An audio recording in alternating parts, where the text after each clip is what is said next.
Hey, Jenny, I was just gonna ask, is there any like sense of familiarity starting new conference play with an old conference opponent, or is that something that just like doesn't really matter when it comes to you're playing almost everybody twice or a handful of teams twice? Like, does that matter at all when it comes to getting into SEC play with a team you've battled over and over again? Probably, since it's the first game. So, it's interesting because we have, a new coach on our staff in Jonas Chatterton. And so we were talking through the scout and going through different things. And I'm like, well, yeah, but then they ran this and then they ran this too. That's part of the problem is it's nice to have the fresh eyes. And then the other problem is I'm like, yeah, but they got this on us 2 years ago. Do we need to look at? And he's like, no, they're not running that. And so you have those types of things when you're almost too familiar or, obviously like in a rival type game. It's funny because a year ago when we started conference play, we started with all of the new people that were added to the Big 12. So this is almost obviously kind of the opposite. And it's one opponent. But it kind of feels like conference and it kind of doesn't feel like conference. And, I think it's, everything goes out the window when you're playing conference period, but especially when you're playing a team that's as good as Texas. And when you look at that too, just how important is it for you guys to hunker down defensively, but without fouling, considering just the high percentage of shots inside the arc that Texas tries to really get to the rack? Right. And the number of free throw attempts they get in every game. Right. So, I mean, there's going to be a variety of ways we have to be able to guard the paint, because they're so versatile. They're big. They can score with their back to the basket from their post game. They can get in the paint and drive. They also draw a lot of charges. And so that's something where you don't want to be able to put them on the free throw line early because of offensive fouls. So I think there's a lot of just different factors that come into play in terms of their free throw attempts, but they're really aggressive. And so are we, and we need to be. This is going to be a good physical basketball game. Thanks, coach. Thank you. And Ryan, you can word that in any way you want with the offensive fouls. Just make sure that I look good in it I, and I don't get in trouble. Don't get me again, fined. Do not get me fined. we will work toward the official power ranking. I'm gonna get Okay. that out of you before the end of the Okay. year. Perfect. Hey, Jenny, I wanted to ask you, start asking questions about seniors just for later on in the season, but I want to ask you about Lexi Keys. What has she just meant since she arrived on campus, and how much have you just seen her leadership grow with this team? It's been so fun to watch Lexi. I mean, it really has. And, even when she first got here, if you look at on the court, and I think there was so much that she was just trying to fit in. And so it's been fun to see her not just have the ability to obviously fit in on the court, but make an immediate impact, especially defensively for the whole team. And then you have your team saying such great things about you and publicly. You had a lot of conversation about Lexi last year and just what she brought to the team. Then she has just done an amazing job of really being able to lead this season, especially in a Zaya Van. I mean, I think Zaya's success really comes because of Lexi's leadership. I think there's a lot. Obviously, Zaya's talented and she has, a sister on the team, but I think Lexi's really taken that leadership seriously and it's really challenged her to do what the team needs, not always what she's really comfortable doing. And then outside, it's fun, because and I've had players actually that have been married before. Mhm. But what I think, so it brings a maturity to you, obviously. But you don't see Lexi separate from the team at all.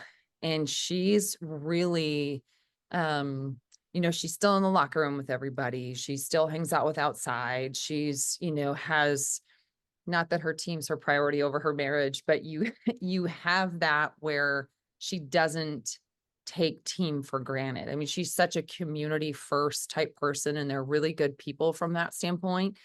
And so you can just see that really radiating out in her. It doesn't matter who she's talking to on the team. Everybody loves her and she loves everyone. One more on Lexi.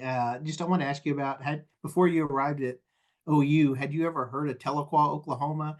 And does this go back to the philosophy of, there's great in-state kids that you can recruit, and even if you're from northeastern Oklahoma in a rural area, Right. you can still play at this level. Right. I had not, but I learned how to say it quickly, so that was good. I've learned a lot about that here, but I also have a Polish last name, so those are all kind of fun, different things anyway for pronunciation. But no, I think there is, and I need to shorten how I'm going to say this, but when I first became a head coach, and you start to look at the people that you need in your program, and you have to have people that are winners. You have to have people that community matters. So when you get those small town people, they never play because they like to play. They play for their community, and then they fall in love with the game. And I think there's something that's really special to that. And so that is something that I don't ever want to overlook. And that doesn't mean if you're from a city, you don't do the same thing, but there is something that is different with a small town kid that did everything at their high school, anything from the band to having to step into a play to playing multiple sports. I think that that's not glorified as much now, maybe as maybe it used to be, but that's how you build programs, and you need to have people like that in your program. And I don't care if it's coaches, I don't care if it's student athletes, but when you get people like that, the winning can't help but find you. A great answer, Jenny. Thanks so much. We'll see you on Thursday night. Appreciate you. Jenny, I wanted to ask you, this is kind of a broad question, but through the first 12 games of the year, through the first 13 games, getting through non-conference play, what did you learn about this team, or what stood out to you just about this team, the way it plays, the identity, that kind of stuff heading into conference play? Yeah. Well, I think the good things are, you can see that we're still growing. You can see defensively, we're doing some really good things. And that's from rim protection standpoint. That's from being able to guard in the perimeter a little bit more. You can see that we have a lot of depth on this team. I think those are really good things. I think our rebounding in some of our games has been really, really good. The things that we've got to continue to work on, we still are building our chemistry. We're still building our rotations. We still, depth looks different now than it did. And I'm going to be really candid in this answer. We had a lot of people, majority of our team didn't sign up to be a top 10 team. They didn't know. And so none of us did. And so they had to go off of belief that we were going to be really good. And I think as we continue to get better, so some of that depth isn't in terms of minutes played per game or point production or rebound production or anything that you can see on a stat sheet. Some of our depth comes in the everyday of practice. And that's not always easy for people to be able to manage, especially mentally manage, right? We want to play, we want to be in playing time, we want to be in a starting lineup, we want to have all these things. And I think that's what's been really neat about this team, is that we still show up every day. We never have days that there's no effort. We might not focus well, or we might miss an assignment here or there or something like that, but it's that part. I think we're trying to build a program that can sustain success in an ever-changing world, in a really chaotic world right now. And so I'm proud of that. I can see that. There's nobody that believes in this team more than I do, even when not everybody gets to play as much as they maybe should. Well, you mentioned that the chemistry, the rotations, that part of it. Is that something that you feel like more times or not gets settled early, or is that something that can still build or change even as you start conference play or even into the year? And is that preferable in some cases, if that's something that can change or develop as the season goes on? Well, I think yes to everything, right? So I think what makes this year so different and unique in answering this question is the vast variety of skill sets that we have, right? Reagan Beers is different than Liz Scott, who were both not here a year ago, who both want to score in the paint, can come out of the paint. The way they score in the paint and the way they come out of the paint is different, right? So then you have Sahara Williams now, who had to be in the paint so much a year ago, who had to play a 4 for us, who's now a 2. And so you see her skill set changing, her range changing, her, the lanes that she runs are a little bit different. And so, and then you look at a Peyton Verhulst who played a little bit of a 4 for us a year ago and now is sometimes playing point guard. So I think there's not only that we have a vast variety of skill sets, we have people that have shifted positions because we returned 90 whatever % of everything, right? And so, and then you add 3 different players that are of significant impact in Zaya Van, Reagan Beers, and Liz Scott. And so you're adding to what we had in the past. So you can see Skylar Van working through that. You can see her sometimes being inside, sometimes being outside, sometimes trying to figure out when she should be in and when Reagan should be in. And so did I hope that we were, hitting our sweet spot right now? Yeah, I always want everything yesterday. That's my job, right? But also you can see glimpses that were really good. And every substitution we have, we're so different. When Kirsten Johnson comes in as a 3 defensively, we're very different than we've ever been. And most people have really tried to pound it in on the paint on us. And now we're a little bit longer when we're able to do that. So I think there's, you get Lexi Keys, who started for us a year ago, and now people kind of forget for a second, her and Zaya Van come in, and man, we shift just the whole energy because of their pace of play. So those are some things I think we're still kind of working through some of that. But I think that's why this year is so different than even what we've had in the past. We've had depth in the past. We've had talent in the past. This is just, it's very different now because everybody's role, and I hate using that term because I don't like it because I don't think anybody's in a box. I think their skill sets have evolved. I really appreciate it, Jenny. Thank you. You can't really quote me on any of that because it's too long, but at least I think you know where I'm coming from. No, it was great. Also, I wanted to mention I actually went to school in Tahlequah, so if you haven't spent much time there, I highly recommend the Illinois River.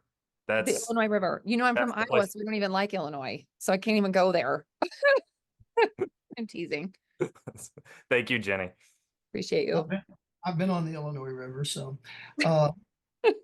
Jenny, the matchup here is interesting because the teams are always evolved, but you guys are top 10 teams. Harmon's back, and I've always liked her. Her and Tots matchup throughout the years has been interesting, but you add Zaya to that. And of course, Booker and Beers are considered 2 of the top players in the game, and nobody's still talking about Verhulst, but she'll prove that she belongs in that too. So talk about the matchup and how you see this game is coming along.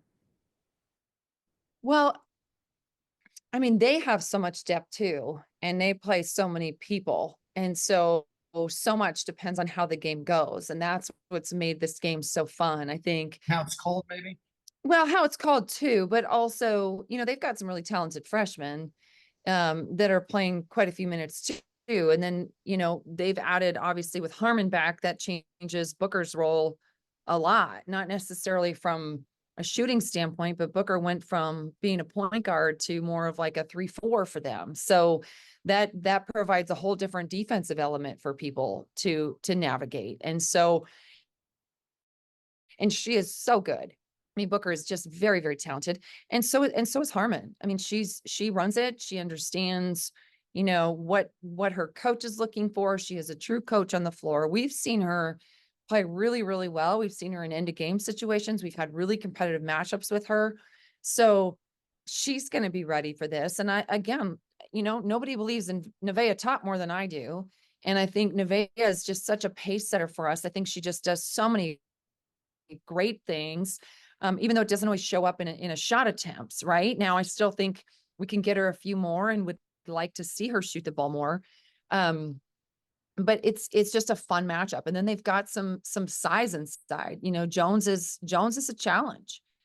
And, the way that she moves, they have, new players. I mean, obviously Aaliyah Moore coming home, she's another player that provides a matchup problem, and she plays really, really hard, especially obviously in a rivalry type game when this is her home. So, they have so many different players that have stepped up over time too. So we're a little bit contrasting styles, but we're similar in a depth perception in terms of being able to play so many people and have different combinations. And you can look different. I mean, they're going to look a lot different when Booker's a guard than when she's a forward. You were in a great Big 12 is a great league, and you had your rivalries there. This is going to be interesting because the SEC might be even better as a women's basketball league with the defending two-time champs in it, and the historical Lady Vols and things like that, who you've played before. Your thoughts on this league as you enter in game one?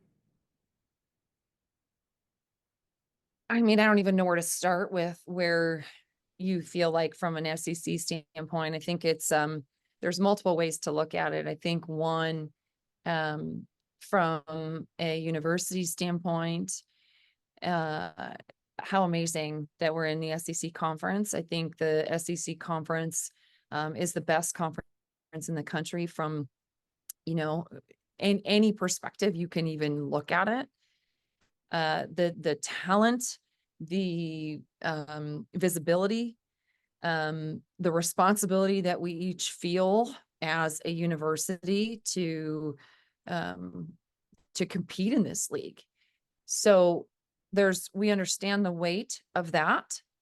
And then also from a women's basketball perspective, this is the pinnacle.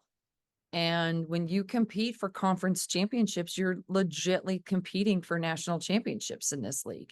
And not that you couldn't do that in the Big 12. Obviously, it had been done before, but it is different in this day, right? Today.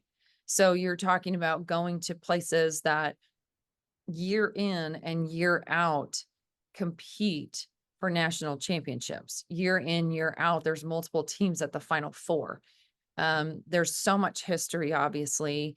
And from a fan base perspective, it's absolutely incredible. So we know that we have to be ready. That's one thing I'm really excited about, to be able to see our fans show up in our first SEC game when we play on Thursday. And like I have said, you have heard me too many times, this game is not about Texas. This game is about people coming out and supporting this team and falling in love with this team. Even if you come for the rivalry, great.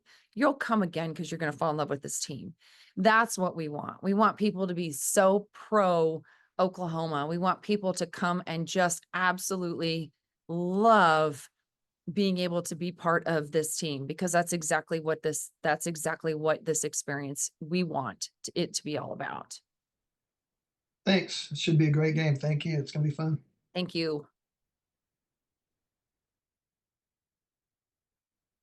Hey, Jennie, earlier you talked about when Lexi and Zaya come in, that it brings different pace, things like that. Are you guys playing at the pace that you want to play at yet? We've had moments, but no, I don't think we're not in, I don't want to say we're not in shape, but we're not there yet. And you can see that, but it's not because Reagan Beers is here and now all of a sudden it's different. This is how it is every time at this point in the season. As you get going and your chemistry gets better, you get more in game mode, the team continues to go. So there's time and place. It's really good. I think the common misconception is that, oh, well, now that we have Reagan, we want to be able to pound it inside. Well, we want to be able to do both, but she has such versatility. You've already been able to see both, and she's completely capable of doing all of the things. I mean, it's fun to watch her continue to get better, from her face-up game to her back to the basket game. And to be able to see Sky go out on the wing, to have Sky inside. So no, we're not there, but we'll get there. Or, thanks. Sorry, bad answer. No, you're good. Yeah. what gives you confidence about this team coming into? You mentioned how important this game's going to be for you, what all can kind of be at stake. What gives you confidence in this team coming into a game like this from what you've seen so far this year? I think we just have an ability to adjust. I think we have an ability to fall down and get up. I think, we're not going to make this game. This doesn't make or break your entire season. It's our first conference game. It's going to be the first game in 2025. It's, obviously you're playing a rival. We'll have a great crowd, all the things, but I think I don't think this team is scared of falling down or failing, and so I think that's really what propels us forward. We just want to play because we love playing, and you can see that with this team. And so I never. That's why I'm not overly worried about whether a ball goes in or it doesn't go in. We've had games that we've shot really well. We've had games that we haven't, and you have to find different ways. And so I think there's a lot of lessons that we've learned. But I think this team wants to, and I think this team is hungry, and I think this team is really continuing to grow together. We're not there. We're not a finished product. This is still part of the beginning part of our journey. And I think you can see that, but you can see some really special things. And Zaya, obviously, early on has shown she's not really scared of some of these bigger moments. But what has impressed you about her and her poise, and what does she need to focus on going into Thursday? Well, I think, Zaya's now got so much experience as a freshman, and you can see that, um, she's almost starting to think a lot right now and try to put people in good positions. And sometimes that can get overwhelming as a freshman, especially when you have such experience. And so I think she sometimes is a little bit too hard on herself, and you can see that when she just plays, man, she's really, really good. And so you get to see those elements, but that's part of growing as a freshman. And it's part of growing as a freshman when there's a lot of times you're playing point guard, there's a lot of times you're playing off guard. So she's playing multiple positions for us. So I love her willingness just to learn. And also it's fun to watch her. I don't mean this in a bad way, but it's fun to watch her kind of struggle through some things, because that's how you really learn. You really learn when you fail. You really learn when not everything goes well all the time. And you get to see that in her, and you get to see that in her game, and you see it in practice, and you see it when the game lights are on. So I love watching her really navigate this space right now, because as time goes, her confidence is just going to continue to go up. And when you're a freshman, sometimes your confidence goes up and down with how you feel like you're producing or playing. And you see Zaya have those moments less and less. And it's not whether or not she does the wrong thing or the right thing that builds her confidence. It's just putting in the work and showing up and being able to fall down and get back up. And I think that's what's been kind of fun to be able to watch Zaya kind of just go through that process.